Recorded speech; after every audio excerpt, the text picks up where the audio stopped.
आइए हम लोग उस परमेश्वर के वचन की ओर चलें। एक छोटी सी प्रार्थना के साथ में हम लोग वचन की ओर चलेंगे। अपने आप को तैयार करें, अपने आप को समर्पित करें। वचन के लिए समर्पित करना अपने आप को बहुत जरूरी है, ताकि हमारा ध्यान, हमारा मन, हमारी सोच और विचार सबको एक करके एक जगह एकत्रित, यानी वचन में को सुनने में एकत्रित किया जा सके। इसे एकाग्रचित शब्द से नवाजा जाता है या बोला जाता है। तो इसलिए हम लोग इस बात को परमेश्वर के सम्मुख रखते हुए प्रार्थना करें, परमेश्वर हमारे ध्यान को इधर उधर भटकने ना दे। आइए अपने आंखों को बंद करें। हालेलुया। धन्यवाद के योग्य महिमावंत परमेश्वर, जीवित और अनुग्रहकारी प्रभु, हम इस समय में आपके जीवित वचन को लेकर के उपस्थित हैं, जो वचन हमें सुधारने, समझाने, बुझाने, डांटने और हमें सिद्ध बनाने के लिए कारगर है। इसलिए प्रभु, हम आपके वचन के द्वारा आशीषित होने पाए। हमारे हृदय में, हमारे मनों में, हमारे चरित्रों में जो गलत बातें हैं, उन सब की कटाई छटाई होने पाए और हम आपके योग्य संतान बन करके आपको महिमा देने के लिए इस वचन के सुनने से हमारा जीवन परिवर्तित होने जाए। ऐसे होने के लिए आपके हाथों में सौंपते हैं। पवित्र आत्मा अपनी उपस्थिति को बनाए रखे, यीशु के नाम से आमीन। आइए हम लोग आज वचन में देखेंगे इब्रानियों की पत्री और उसका 11 अध्याय और उसका 1 पद। इब्रानियों की पत्री और उसका 11 अध्याय और उसका 1 पद।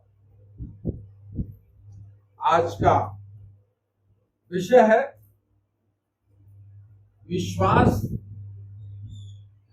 आशा की हुई वस्तुओं का निश्चय। इसलिए इब्रानियों 11 का 1 इस बात को बोलता है, अब विश्वास आशा की हुई वस्तुओं का निश्चय और अनदेखी वस्तुओं का प्रमाण है। परमेश्वर अपने वचन पे आशीष दे। परमेश्वर का वचन यहां कहता है विश्वास क्या है। विश्वास की ये परिभाषा है। ये इब्रानियों 11:1 जो है वो विश्वास की परिभाषा है और ये इस बात को बताता है कि विश्वास जो है, जो आप आशा कर रहे हैं, उसका निश्चय है।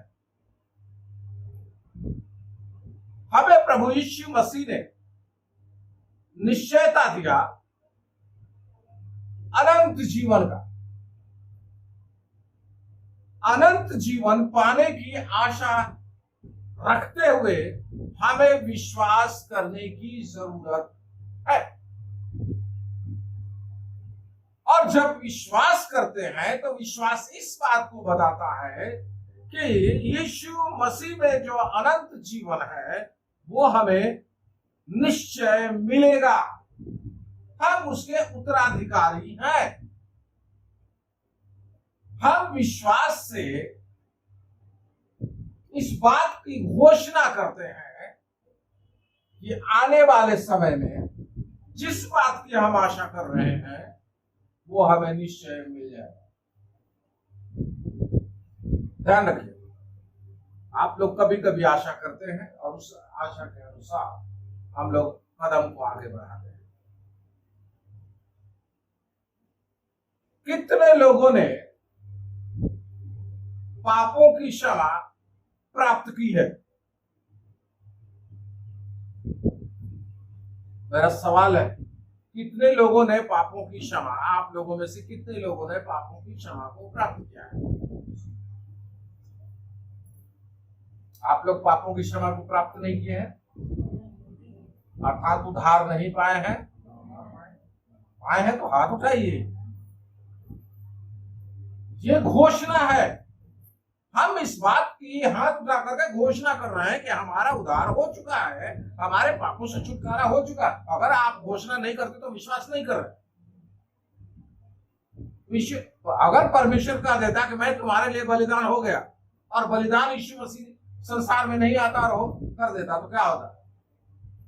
हमारे पापों का बलिदान हो जाता, छुटकारा मिल जाता? जी नहीं, उसने कार्य किया तब हमारा छुटकारा हुआ। उसी प्रकार से हमें कार्य करने की जरूरत है। हम लोग मुंह बंद रखेंगे तो परमेश्वर हमारे कार्यों को नहीं करेगा। इसका मतलब है कि हम उसको स्वीकार नहीं कर रहे। ये ध्यान रखें। विश्वास इसी बात का है, हम जानते हैं, विश्वास करते हैं कि हमारा उद्धार हो चुका है। आपने देखा है आपका उद्धार होते हुए? आपके पापों की क्षमा हुई है और इसको देखा है आपने? कितने लोगों ने देखा है आपके पापों की क्षमा होते हुए?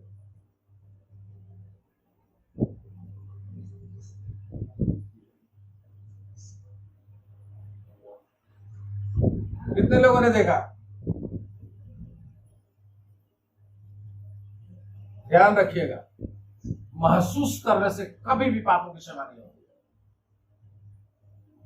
विश्वास करने से पापों की क्षमा होती है।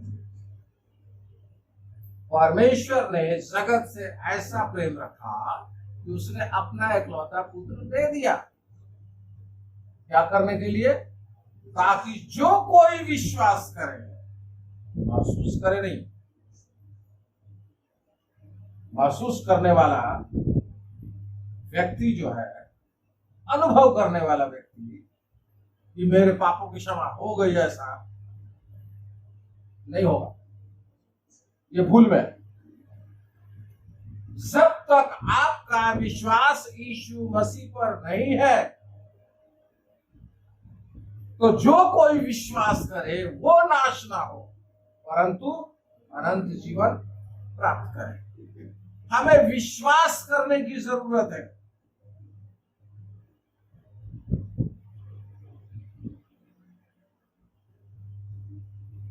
विश्वास के द्वारा आपके पापों की क्षमा हो चुकी है, लेकिन कर्ता ने इसको किया है। उसके पुत्र ने किस पर विश्वास करना है? उसके पुत्र यीशु मसीह पर, इकलौते पुत्र पर। इकलौते पुत्र ने क्या किया है, ये इस पर विश्वास करना है।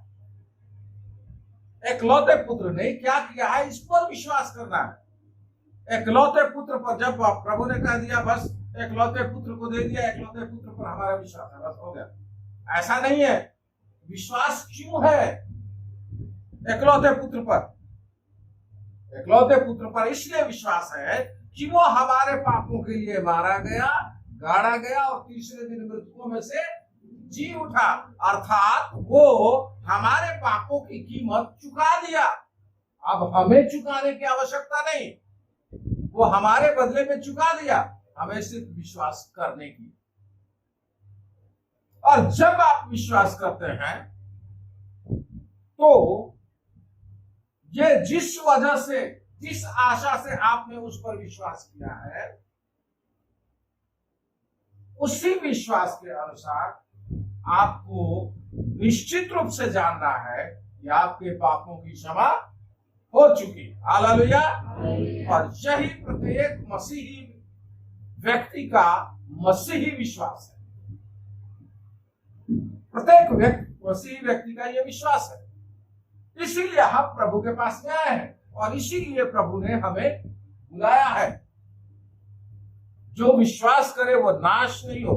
ये कौन कह रहा? परमेश्वर कह रहा है, जो झूठ नहीं बोलता,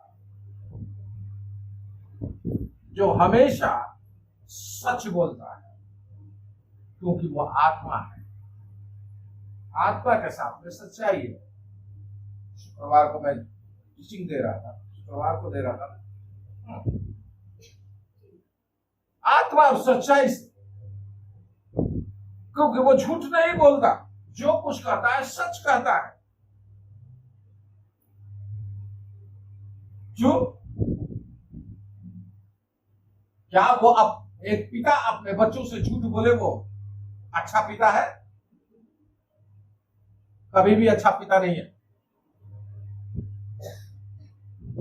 वो सबसे खराब पिता है जो अपने बच्चों से झूठ बोलता है। तो उसके बच्चे क्या बोलेंगे? वो झूठ बोलेगा तो वो भी झूठ बोलेंगे। पिता से 10 गुना बढ़ करके झूठ बोलेंगे। इसलिए हमें समझना है हम कहां हैं, हमारा हम कौन है। हमारे पापों की क्षमा हो चुकी है, ये निश्चयता है, और हमें परमेश्वर ने अनंत जीवन देने का वायदा किया है। इसलिए जो वायदा है अनंत जीवन देने का, उस पर हमारी आशा है। उसने कहा है, लेकिन हमारी आशा तो है हम अनंत जीवन पाएंगे। हम आज यीशु मसीह पर विश्वास कर रहे हैं तो हम अनंत जीवन पाएंगे, ये आशा है। ध्यान रखिएगा, इसी आशा के साथ में हम यीशु मसीह के पास में आए। लेकिन जो कह रहा है क्योंकि वो विश्वास योग्य है, इसलिए मुझे निश्चय है कि अनंत जीवन में पाऊंगा। हालेलुया। समझ में आ रहा मैं क्या कहना चाह रहा हूं? कहना यह चाह रहा हूं कि आपका विश्वास जो है वो इसी बात के लिए है कि आप अनंत जीवन पाएंगे। इसी के साथ में आप आए थे। हम स्वर्ग में जाएंगे। कैसे जाएंगे? हमारे पापों की क्षमा हो जाएगी तो हम धर्मी हो जाएंगे, और धर्मी व्यक्ति परमेश्वर के पास में रहेगा। तो अनंत जीवन अपने आप मिल गया यीशु मसीह पर विश्वास करने के द्वारा। तो यीशु मसीह पर हम विश्वास किए ताकि हम अपने पापों से छुटकारे को प्राप्त करें और अनंत जीवन को भी प्राप्त करें। हमने यीशु मसीह पर विश्वास किया, हमारे पापों की क्षमा हो गई, निश्चय है, हम जान गए। अब हम जानते हैं कि हम परमेश्वर की संतान होकर के परमेश्वर के साथ अनंत जीवन में स्वर्ग राज्य में रहेंगे, इसके विश्वास है। तो यह निश्चयता है कि हम उस राज्य में अवश्य उपस्थित होंगे। कैसे होंगे? क्योंकि हमारा प्रभु वहां गया है, और प्रभु ने कहा है कि मैं तुम्हारे लिए क्या करने जा रहा हूं? जगह तैयार करने जा रहा हूं, ताकि जहां मैं रहूं वहां तुम्हें ले जाऊं और वहां तुम भी रहो मेरे साथ। वो ये नहीं कह रहा है कि मैं कहीं और रहूं तुम कहीं और रहो। यह ऐसा वाला परमेश्वर नहीं है। आपका परमेश्वर अद्भुत परमेश्वर है।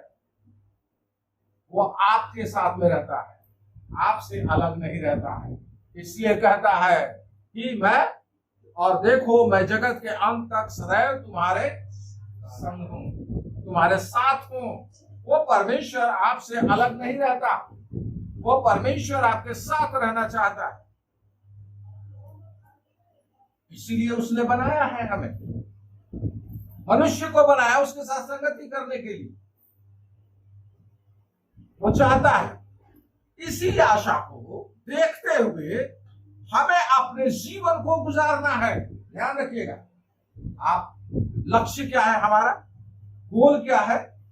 हम अनंत जीवन पाएंगे, स्वर्ग राज्य के अधिकारी होंगे। यीशु मसीह ने वचन में सबसे पहले कौन सा क्या प्रचार किया? मन फिराओ क्योंकि परमेश्वर का राज्य निकट है। निकट है का मतलब नजदीक में है। और फिर वो दूसरी जगह कहता है, जब यीशु मसीह कार्य करने लगता है तब कहता है कि मन फिराओ क्योंकि परमेश्वर का राज्य आ गया है। समझ रहे आप? शुरुआत में जब वो प्रचार करता है तो क्या कह रहा है? परमेश्वर का राज्य निकट है। यीशु मसीह ने अपने कार्यों को शुरू नहीं किया है, निकट है। निकट का मतलब नजदीक।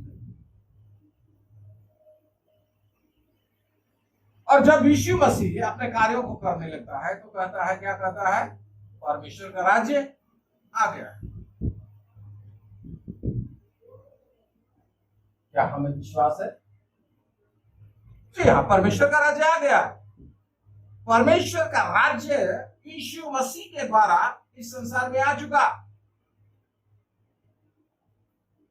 जब उस यूहन्ना के चेलों ने उससे पूछा कि क्या तू मसीह है या हम किसी और का इंतजार करें, अब यीशु मसीह ने क्या कहा? यीशु मसीह ने नहीं कहा कि हाँ मैं वही मसीह हूं, जी नहीं, ऐसा नहीं बोला उसने। उसने कहा जा करके यूहन्ना से बोल दो, क्योंकि यूहन्ना जेल में है, वो जेल में डाला जा चुका है, बंदी गृह में है, और उसके चेले यहां आ रहे हैं पूछने के लिए। यूहन्ना पूछवाता है क्योंकि वो भी परमेश्वर का राज्य के सुसमाचार का प्रचार कर रहा है, और वो कह रहा है जो मेरे बाद आने वाला है मैं उसके जूते के बंधन को खोलने के योग्य भी नहीं हूं।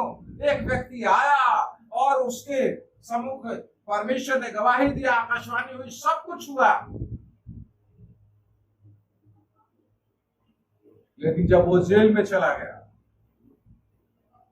तो उसे यीशु मसीह के बारे में कुछ सुनाई नहीं दे रहा।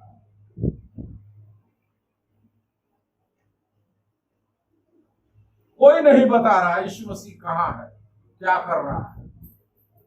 तो अपने निश्चय के लिए, अपने विश्वास के लिए कि जिसको मैंने यरदन नदी में बपतिस्मा दिया था, जिसके विषय में आकाशवाणी हुई थी और कहा गया था ये मेरा प्रिय पुत्र है, इसकी सुनो, क्या वो वही है जिससे परमेश्वर पिता प्रसन्न है? क्या वही है? उसकी निश्चयता के लिए वो जाता है, अपने चेलों को भेजता है कि जाओ पता करो। चेलों ने क्या कहा?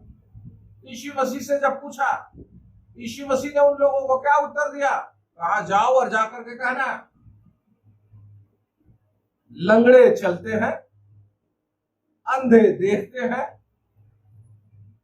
कोढ़ी चंगे किए जाते हैं, मुर्दे जिलाए जाते हैं, और राज्य का सुसमाचार कंगालों को सुनाया जाता है।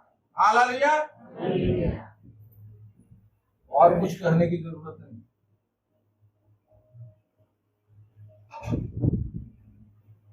उसके बाद में वो लोगों ने जाकर के बताया और वो निश्चिंत हो गया। यूहन्ना ने जो आशा किया था उसकी निश्चयता यीशु मसीह में मिली, उसके कार्यों में मिल गया। उसने यीशु मसीह से आमने सामने बात नहीं किया, उसने सुना सिर्फ, ये हो गया और उसे मालूम हो गया कि वही है जिस मसीह का इंतजार कर रहे थे लोग, वो मसीह वही है जो आने वाला था, वो आ चुका है। अब वो निश्चिंत है, चाहे मेरे साथ कुछ भी हो, और वो मरने के लिए तैयार है। हालेलुया। वैसे ही विश्वास हमारा होना है, हम मरने के लिए भी प्रभु के लिए तैयार होना है। और ध्यान रखिए, यूहन्ना बपतिस्मा दाता वो मालूम है कि मेरा क्या होने वाला है, लेकिन फिर भी वो जान चुका है कि मैं मर भी गया तो कहां होऊंगा, परमेश्वर के पास होऊंगा। हम भी अगर प्रभु के लिए मर भी गए तो हम कहां होंगे? हम कहां होंगे? सच में अगर आपका विश्वास है तो यही जो आप कह रहे हैं वो निश्चय है, और कुछ कहने की जरूरत नहीं। यही निश्चय है कि हम मर भी गए तो परमेश्वर के साथ होंगे, अर्थात अनंत जीवन हमारा है, अधिकार मिल चुका। तो इसी विश्वास को जो आपने आशा की हुई है उसकी निश्चय है कि आप परमेश्वर की संतान बनकर के परमेश्वर के घर में रहने वाले हैं। हालेलुया। दूसरी ओर से हम कहेंगे हम परमेश्वर के संतान। और मैं क्या बोलता हूं, हम कौन है? हम कौन है? छोटे यीशु मसीह, वो हमारा बड़ा है, हम उसके छोटे वाले हैं, उसके पीछे चलने वाले भाई लोग हैं। इसलिए हम लोग छोटे यीशु मसीह हैं। ये समझना बहुत जरूरी है, क्योंकि वो भी पिता के पास और हम भी पिता के पास होंगे, और ले जाने वाला हमारा यीशु मसीह है जो हमारा बड़ा भाई है। सोचिए, कितनी अद्भुत बात है। अगर इस विश्वास के अनुसार, इस निश्चय के अनुसार हमारा जीवन नहीं चल रहा है तो हम गड़बड़ी में हैं। मसीही लोग गड़बड़ी में हैं। इस विश्वास के साथ अगर नहीं चल रहे हैं तो आप गड़बड़ी में हैं। सोचिए कि निश्चय है कि आप मरने के बाद परमेश्वर के साथ में आप स्वर्ग में रहेंगे, तो अभी आप कौन है? आप स्वर्ग में रहेंगे, उसका निश्चय है कि हम मर गए तो हम कहां जाएंगे? स्वर्ग में। तो अभी आप कहां? पृथ्वी पर रहते हुए भी आप स्वर्ग के वासी हैं। ध्यान रखिएगा, इस संसार में रहते हुए भी स्वर्ग के वासी हैं।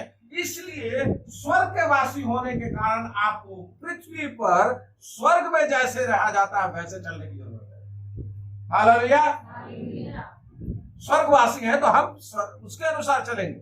और उसका प्रमाण कौन दे गया?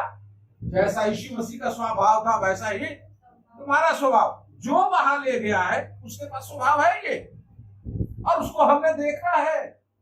और नहीं देखते हैं तो इसमें हमें देखने की जरूरत है, इसमें सुनने की जरूरत है, इसे पढ़ने की जरूरत है।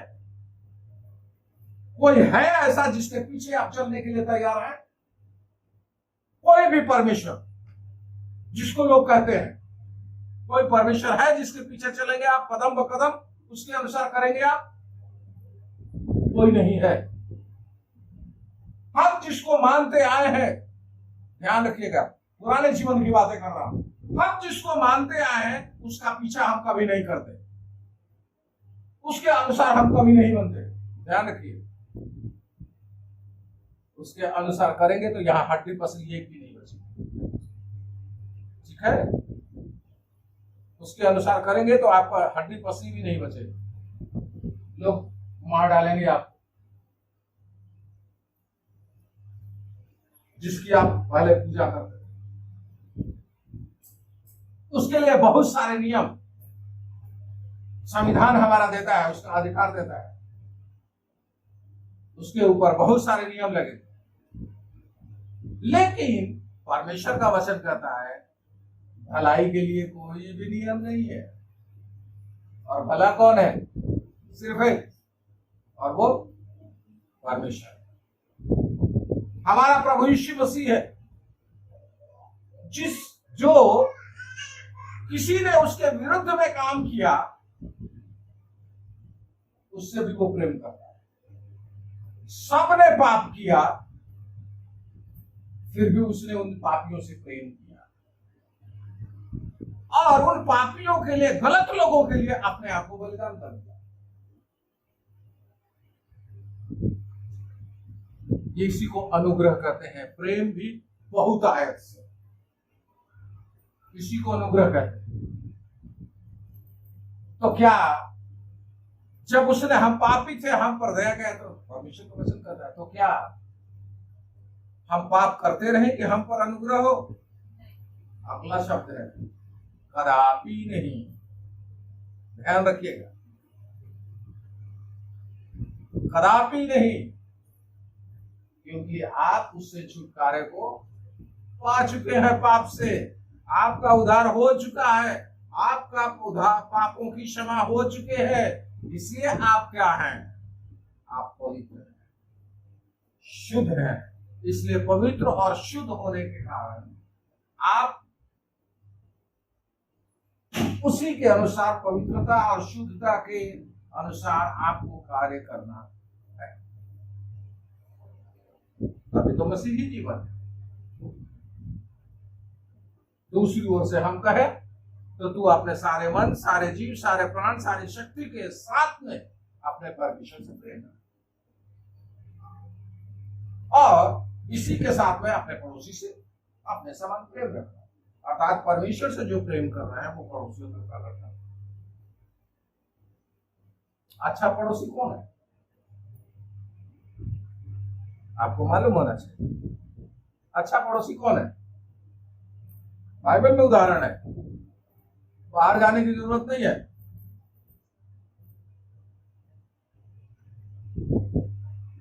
जो यरीहो को रास्ते पर जा रहा था और चोर और डाकुओं ने उसे लूटा और उसे मार करके डाल दिया। याजक आया, कतरा के चला गया। धनवान आया, कतरा के चला गया। लेकिन एक सामरी आया जिसने उसे अपने गधे पर बैठाया और ले गया और धर्मशाला में ठहराया, उसका इलाज कराया, उसका कीमत भी चुकाया और उससे और आगे जाना था। वो कहता है कि मैं फिर वापस आकर के जो कुछ भी तेरा बनेगा मैं वापस कर दूंगा। तो अच्छा पड़ोसी कौन है? जो आपके घायल अवस्था में, आपकी दुर्दशा के समय में आपकी देख रेख करे। तो अच्छा पड़ोसी कौन है? समझिए, अच्छा पड़ोसी कौन है? हेलो, कौन है? तो परेशानी में कौन आपको साथ दिया है?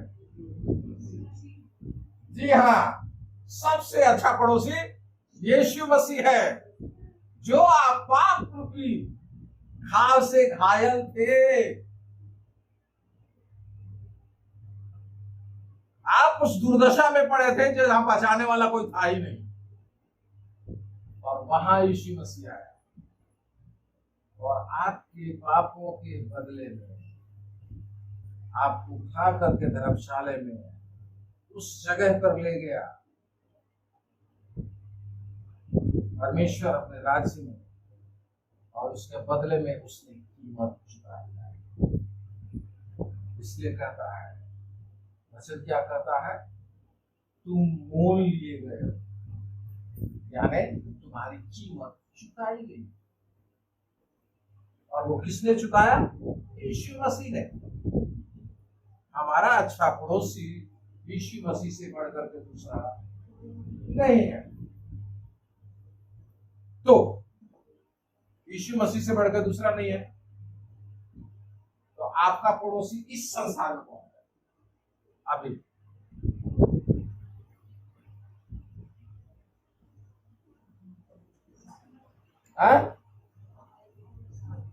अच्छा पड़ोसी आपका कौन है? ध्यान रखिए। जी हाँ, जितने मसीही लोग हैं जो मसीह पर विश्वास करते हैं, वो आपके अच्छे पड़ोसी हैं। मतलब उनके लिए भी उसने कीमत चुकाया है, आपके लिए भी कीमत चुकाया है। तो दोनों चोर चोर मौसेरे भाई होते हैं ना। ये कहा जाता है ना, यहाँ उधार प्राप्त करने वाले दोनों उधार उधार क्या होंगे? सगे भाई है। मौसेरे नहीं आता रहा, मौसेरे चोर वाले।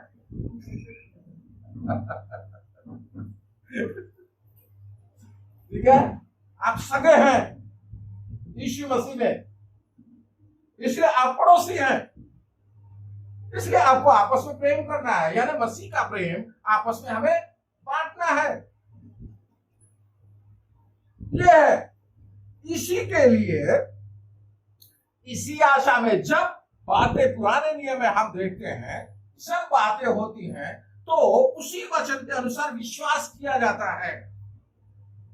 आइए उसी इब्रानियों 11 में हम देख लेते हैं।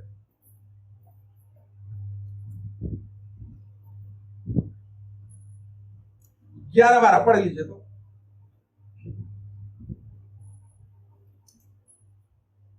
11-12 पढ़िए जोर से। आप होने पर ही जल धारण करने की सामर्थ आई, क्योंकि उसने प्रतिज्ञा करने वाले को सत्या जाना था। इस कारण एक जन में जो मरा हुआ था, आकाश के तारों और समुद्र के नीले के बालू के समान अनगिनत गण उत्पन्न हुए। जी हाँ, यह साफ कहता है विश्वास से सारा ने आप बूढ़ी होने पर भी गर्भ धारण करने की सामर्थ पाई। गर्भ धारण सारा ने कितने उम्र में पाया था?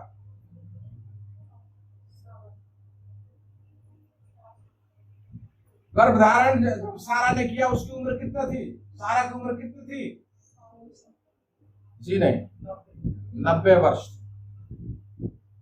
अब्राहम की 100 वर्ष थी। ध्यान रखिएगा, अब्राहम की 100 वर्ष और सारा की 90 वर्ष। और जहां कहता है कि परमेश्वर ने उससे प्रतिज्ञा किया था कि तेरा निज वंश के द्वारा मैं तेरे वंश को बालू के किनकों के समान बढ़ाऊंगा। समझ रहे हैं? मैं तुझे निज वंश दूंगा, वही उत्तराधिकारी होगा।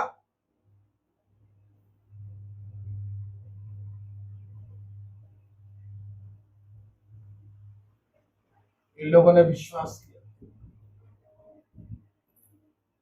थोड़ा विश्वास में गड़बड़ी आई। जब इन लोगों ने अपनी बुद्धि का इस्तेमाल किया और उसकी जगह पर क्या किया? अपनी बुद्धि का इस्तेमाल करते हुए अपना जुगाड़ लगा दिया। ये अब तो मेरा समय खत्म हो रहा है, अब मैं बच्चे जनने के योग्य तो हूं नहीं। अपनी शारीरिक अवस्था को देखते हुए उसने कहा कि अब मेरे पास तो कुछ भी नहीं, मेरा मासिक धर्म भी बंद हो चुका है, अब मैं बच्चे उत्पन्न करने के लायक तो हूं नहीं। तो ऐसा कर कि अभी इसके योग्य मेरी नौकरानी जो दासी है, हाजिरा जो है, उसके पास तू जा और उससे मेरे लिए पुत्र पैदा कर, और वो पुत्र मेरा कहलाए। हाजिरा के द्वारा पुत्र हुआ, लेकिन क्या हुआ? लेकिन हुआ क्या उनके जीवन में? जब उन लोगों ने अपने बुद्धि का इस्तेमाल किया तो उनके जीवन में अशांति आ गई, झगड़े होने लगे। उस हाजिरा ने इसको कुछ जानना शुरू कर दिया, अपने ही मालकिन को, जो मालकिन थी, कभी उसकी मालकिन थी, जिसकी नौकरानी थी, नौकरानी ने अपने मालकिन को तुच्छ जाना। ध्यान रखिएगा, जब भी परमेश्वर को छोड़ करके हम अपनी बुद्धि का इस्तेमाल करते हैं तभी हमारे जीवन में गड़बड़ी आती है। उन लोगों ने भी विश्वास नहीं किया, लेकिन अब्राहम विश्वास करता है। अब्राहम विश्वास करता है, और ऐसा नहीं कि सारा विश्वास नहीं करती है, सारा भी विश्वास करती है, लेकिन अपनी अवस्था के सामने लाचार। वो जानती है परमेश्वर जो कहेगा वो पूरा करेगा, लेकिन अपनी अवस्था के अनुसार वो लाचार है। कैसे? उसके समान पतरस कहता है, यीशु तू है तो मैं आ जाऊं पानी पे, समुद्र में आ जाऊं। आ जा, और वो चलने लगता है। लेकिन जब वो देखता है नीचे और अपनी अवस्था देखता है, मैं मनुष्य होकर चल रहा हूं, तो ऐसे क्या हो जाता है? डूबने लगता है। ध्यान रखिएगा, जब हम अपनी अवस्था को देखना शुरू करते हैं तो हमारे जीवन में गड़बड़ी होती है। हमें जानने की जरूरत है कि जिस परमेश्वर के सम्मुख हम आए हैं, जिस पर विश्वास करते हैं, वो कैसा है। हालेलुया। वो परमेश्वर कैसा? हमारी अपनी योग्यता पर भरोसा नहीं होना है, उस योग्य परमेश्वर पर भरोसा होना है। वो कैसा है? और यही गड़बड़ी, इसमें भरोसा किया और फिर बाद में क्या होता है कि ऐसी अवस्था में कहता है कि क्योंकि उसने प्रतिज्ञा करने वाले को सच्चा जाना, क्योंकि वो जान रहे थे कि जो कह रहा है वो सत्य है। और वचन बताता है कि अब्राहम ने विश्वास किया, इसलिए वो धर्मी गिना गया। हेलो, विश्वास किया इसलिए धर्मी गिना गया। क्या उस समय व्यवस्था थी? नहीं, व्यवस्था नहीं है। ध्यान रखिएगा, व्यवस्था से पहले की ये बातें हैं। तो बहुत सारे बोलते हैं ना कि हम नियम मानेंगे तभी होगा। जी नहीं, आपका व्यवस्था से पहले भी नियम था। ऐसा नहीं कि नियम नहीं था, नैतिक नियम था। उस समय में भी अब्राहम ने मलकीसिदक को दशमांश दिया था, ठीक है, नियम नहीं था दशमांश देने का, लेकिन फिर भी उसने दिया था। लूट का सारा लेकर आया था, तो लूट का सारा दशमांश दिया था। उस समय में भी परमेश्वर की आराधना और प्रशंसा उस समय किया करते थे, कोई नियम नहीं था, नहीं दिया गया था कि मुझे छोड़ दूसरों को ईश्वर करके ना मानना, ये नियम नहीं था। लेकिन फिर भी लोग आराधना करते थे, क्योंकि परमेश्वर को जानते। इसलिए लोगों ने भी ऐसा ही किया और विश्वास किया और जानते थे कि वो जो प्रतिज्ञा कर रहा है सच्चा है। और ऐसी अवस्था में कहता है, इस कारण एक ही जन से जो मरा हुआ सा था, 100 वर्ष की उम्र, हमारा 100 वर्ष की उम्र में कोई जहां बाप बन जाए क्या होगा? तो हल्का मच जाएगा।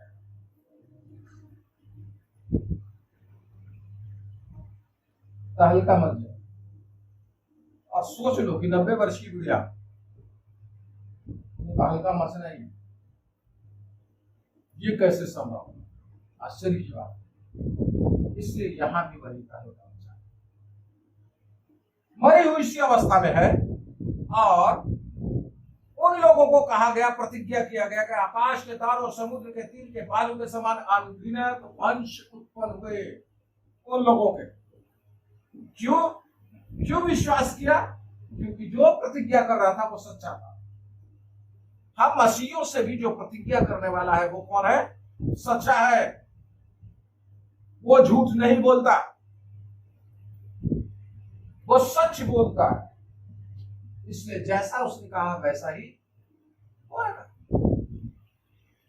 और उसके वंश बालू के किंकों के समान हुए या नहीं हुए? उसका वंश आता है यीशु मसीह के पास, और यीशु मसीह के वंश में हम सब। आज मसीहियों की गिनती ही नहीं हो सकती। हालेलुया।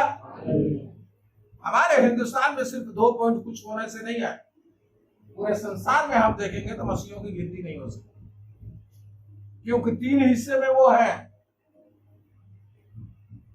कौन? अब्राहम से वायदा किए हुए वंश, 3 हिस्से में। तो इसलिए परमेश्वर जो वायदा कर रहा है वो सच्चा है। इसलिए यहां कहता है कि विश्वास क्या है? आशा की हुई वस्तुओं का निश्चय और अनदेखी वस्तुओं का प्रमाण है, जिसे हम नहीं देख रहे हैं। हम अभी नहीं देख रहे हैं अनंत जीवन कैसा होगा, क्या नहीं है, नहीं मालूम है। लेकिन जो प्रतिज्ञा कर रहा है वो सच्चा है। वो कह रहा है अनंत जीवन कैसा होगा, मैं तुम्हारे आंखों के आंसुओं को पोंछ डालूंगा, ना वहां दुख होगा, ना परेशानी होगा, ना कुछ होगा। और वहां कैसा होगा अगर आपको जानना है तो कभी प्रकाशित वाक्य 21 पढ़िएगा। वहां आपका अनंत जीवन जो रहने का स्थान होगा वो कैसा होगा, रहने का स्थान। यहाँ तो घर बनवाने में नानी याद आ रही है इस समय, उमेश भाई बनवा रहा है ना। आजकल फुर्सत नहीं मिल रही, कभी वहां से कभी वहां से, कितनी परेशान। ऐसा बनेगा वैसा बनेगा, कितना भी अच्छा बना लो संतुष्ट नहीं होगा, लेकिन वहां जाएंगे तो संतुष्ट हो जाएंगे। और जो प्रतिज्ञा करता है वो सच्चा है, वो आपकी सब चीज की पूर्ति करने वाला है। इसलिए हमारा विश्वास अपने प्रभु पर होना है, और प्रभु ने जो कहा है वो सब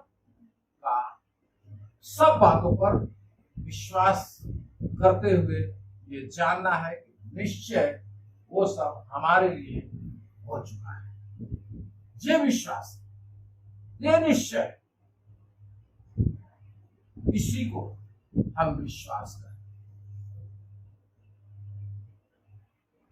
इसलिए हम सब परमेश्वर की संतान है। हमें अपने परमेश्वर की एक एक बातों पर भरोसा रखना है। मूसा को हम देखते हैं, ध्यान रखिए, मूसा को हम देखते हैं। मूसा का क्या होता है? राजमहल में पलता है, राजा के घर में पलता है, राजकुमार है, लेकिन वो उस राजकुमार की अवस्था को छोड़ देता है। सोचिए, ये ऐसा ही नहीं है। हम लोग सोचते हैं कि हमारे विषय में परमेश्वर नहीं जानता। जी नहीं, परमेश्वर का वचन कहता है मैंने जगत की उत्पत्ति से पहले से तुम्हें चुन लिया है। तो मूसा को कब चुना था परमेश्वर ने? मालूम है आपको? उसके जन्म से पहले। अगर नहीं जन्म से पहले चुना होता तो उसे पानी में क्यों बहाया जाता? मूसा का मतलब क्या है? आप लोग जानते हैं मूसा का मतलब क्या है? पानी से छाना हुआ, इसका मतलब है, ठीक है, पानी में से निकाला हुआ। तो परमेश्वर ने उसके माता को, माँ बाप को तैयार किया कि इस बच्चे को मेरे हवाले करो, मैं इसे बचाऊं, ये मेरा है। और परमेश्वर ने बचा लिया। राजकुमारी के यहाँ पहुंच गया, जो मारने वाला था उसी के घर में पहुंच गया। सोचिए, जो राजा कह रहा है मार डालो बच्चों, लड़के जब हो रहे हैं, तो उसी के घर में वो पहुंच गया, वैसे घर में पला बड़ा, सब कुछ हुआ। और जब सब कुछ हो गया तो वो वहां से निकल गया, और छोड़ करके उसको ठोकर मार करके निकल गया। क्योंकि वो प्रतिज्ञा की, वो परमेश्वर के वायदे पर भरोसा करता था, क्योंकि वो अपने परमेश्वर को जानता था। वो कैसे जाना अपनी परमेश्वर को? क्योंकि उसको उस समय में दूध पिलाने वाली कौन थी? किसी की मां। मां ने उसे समझाया और बताया। इसलिए उस परमेश्वर पर उसने विश्वास रखा। वो जानता है कि जिसने प्रतिज्ञा किया है वो सच्चा है, इसलिए वो वहां से निकल चलता है और परमेश्वर उसे फिर तैयार करता है और फिर वो वापस उसी जगह में पहुंचता है। अब कैसे पहुंचता है? उसी राजा का मुकाबला करने के लिए, ध्यान रखिए, और उसके सामने खड़ा होता है। तो ऐसा कर, नहीं तो ये होगा, तू ऐसा कर, नहीं तो ये होगा। 10 विपत्ति, और 10वें विपत्ति में क्या करता है? वो सब कुछ उड़ा करके लेकर जाएगा। तो उसने प्रतिज्ञा की, वो परमेश्वर पर विश्वास किया। वैसे ही मेरे प्रिय भाई बहनों, आप सबके लिए भी परमेश्वर का ये वायदा है। तुम विश्वास करोगे तो तुम मेरी संतान होगे, विश्वास करोगे तो अनंत जीवन तुम्हारा होगा, विश्वास करोगे तो जहां मैं रहूंगा वहां तुम रहोगे। इसलिए जिस पर विश्वास करते हैं उसके अनुसार करना। हालेलुया, यही प्रभु चाहता है। आपका सिर्फ कहने से कि विश्वास करता हूं मैं, हर समय उसका नाम लेता हूं मैं, इससे नहीं है। नाम लेने से नहीं, नाम लेते हैं काम कुछ और करते हैं। इसका मतलब क्या है? आप गलत करेंगे और नाम लेंगे और कहेंगे कि बहुत अच्छा कर रहा हूं मैं। गलत के साथ में परमेश्वर का कोई समझौता नहीं है, पाप के साथ में कोई समझौता नहीं है। परमेश्वर पाप से समझौता नहीं करता, ये ध्यान रखिए। इसलिए हम उससे बचे और प्रभु के वायदे पर भरोसा रखते हुए प्रभु जो कहता है उसके अनुसार करें, तो ही हम उस विश्वास के अनुसार जिसने प्रतिज्ञा किया है निश्चय रूप में हम प्राप्त करेंगे। परमेश्वर आशीष दे। आइए हम एक छोटी सी प्रार्थना करें। हालेलुया, धन्यवाद की योग्य महिमावत परमेश्वर जीवित अनुग्रहकारी पिता, हम इस समय में आपके सम्मुख है प्रभु जी। हम धन्यवाद देते हैं इस सुंदर वचन के लिए प्रभु जी, जो आशा की हुई वस्तुओं का निश्चय जो है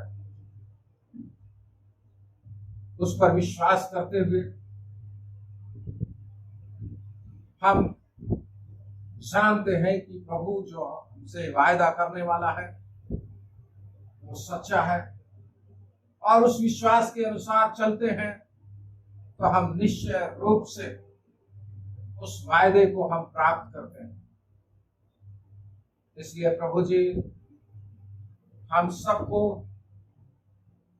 अपने विश्वास में ले चलें, ताकि जिस विश्वास के अनुसार हम आए हैं, जिस पर हमने विश्वास किया है अर्थात यीशु मसीह पर, उसके द्वारा हम आशीषित हो सके। और जो इस वचन में, बाइबल में जो भी वायदे आपने अपने लोगों के लिए किया है, उस विश्वास के अनुसार उनके लिए पूर्ण हुआ है। क्योंकि हम देखते हैं और अभी वचन में पढ़ा, जवान सी तो भूखा रह सकता है, उसे घटी हो सकती है, लेकिन परमेश्वर के डरवैयों को किसी भी भली वस्तु की घटी नहीं हो। ये आपका वायदा है। और जब हम विश्वास के साथ में आपके बताए हुए मार्गों पर चलेंगे, निश्चय रूप से आप हमारी ओर होकर के हमारी सहायता करेंगे और हमें भी किसी भली वस्तु की घटी नहीं। धन्यवाद, आप हमारी प्रार्थना सुने। जो भी यहाँ पर लोग हैं उन सबको आपके हाथों में सौंप। वचन के द्वारा आपने बातचीत किया है, इन वचनों के द्वारा प्रभु प्रत्येक के जीवन में कार्य करें और प्रत्येक अपने महिमा में ले चले। सारा आदर महिमा आपको और बड़े धन्यवाद प्रभु जी। उन लोगों को भी आपके हाथों में सौंपते हैं जिनका बर्थडे है प्रभु जी। महान परमेश्वर पिता उन सबको आशीष दीजिए, उम्र दराज दीजिए और अपने महिमा के निमित्त में बढ़ाइए और ले चलिए। प्रभु आप ही की इच्छा है, आप ही की मर्जी पूर्ण करें। सारा आदर महिमा हम आपको देते हैं। बड़े धन्यवाद के साथ हम यीशु मसीह के पवित्र मीठे नाम से मांगते हैं, सुने कबूल करें। आमीन।